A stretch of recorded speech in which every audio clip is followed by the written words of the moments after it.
আপনি যে প্রশ্ন করেন শয়তান আমাকে কিভাবে হতাশায় ফেলতে পারে, মানুষ ফেলে এটা আমি মেনে নিতে পারি, কিন্তু শয়তান আমাকে যে হতাশায় ফেলে এটা কিভাবে বুঝবো?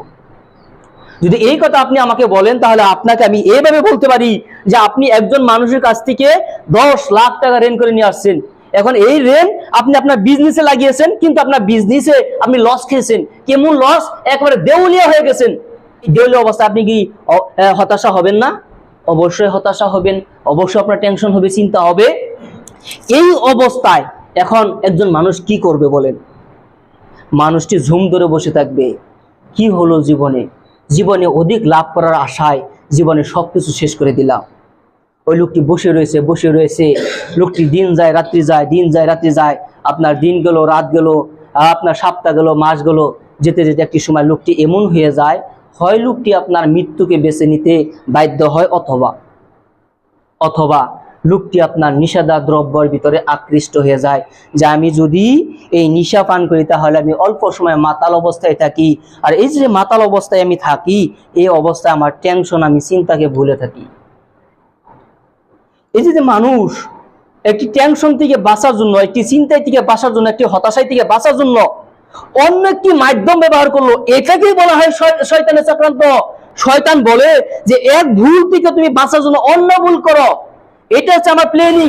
শয়তান এমন কোনো কাজ করে না যে কাজের ভিতরে প্ল্যানিং থাকে না। শয়তান চিন্তা করে যে আমি এই কাজটি করাবো, এই কাজ করলে এই কাজ করবি, এই কাজ করলে এই কাজ করবো। হ্যাঁ, এত দূর। এই যে পূর্বে লোকেরা দেখেন না যে কচুগুটি খেলাইছে, কচুগুটিতে একটা খাওয়া দিয়ে প্ল্যানিং করে যে আমি কিভাবে 5টা খাবো। শয়তানের প্ল্যানিং ওই রকম। শয়তানে কিছু আপনাকে একটি ভালো কাজে এগিয়ে দিবে, এগিয়ে দেওয়ার পরে মনে করবেন শয়তান আমাকে ভালো কাজে এগিয়ে দেয়। হ্যাঁ, শয়তান আপনাকে ভালো কাজে কিছু এগিয়ে দিয়ে তারপরে আপনার যে ধন সম্পদ, আপনার যে বিবেক চিন্তা, এগুলো শয়তান আস্তে আস্তে খাওয়া শুরু করবে। শয়তান প্রথমে আপনাকে সাহস দিল যে তুমি এই বিজনেস করতে পারো, তুমি 10 লাখ টাকা ঋণ করো। তুমি যদি 10 লাখ টাকা ঋণ করো তাহলে ওই যে মালিকের কাছ থেকে তুমি মালগুলো আনবে, ওই মালিকে পুনরায় আরো 10 লাখ টাকা তোমার এমনি মাল দিয়ে দিবে। তো 20 লাখ টাকার মাল হলে প্রত্যেকদিন তুমি 20,000 30,000 টাকা ইনকাম করবে। ওই ইনকামে তুমি এভাবে ঋণ শোধাতে পারবে। শয়তান আপনাকে শক্তি দিবে, শয়তান আপনাকে বিশ্বাস দিবে, ট্রাস্ট করাবে। যখন আপনি ওই বিশ্বাস নিয়ে এগিয়ে যাবেন, তখন যখন আপনি দেউলিয়া হয়ে যাবেন, লস খেয়ে যাবেন, তখন শয়তানে বলবে এখন তুমি মদ খাও, তাহলে এই টেনশন থেকে তুমি বিরত থাকতে পারবে। এখন তুমি বিড়ি খাও, এখন তুমি সিগারেট খাও। এভাবে শয়তান মানুষের দ্বারা ভুল করায়। এটাকে বলা হয় শয়তানের চক্রান্ত। এটাকে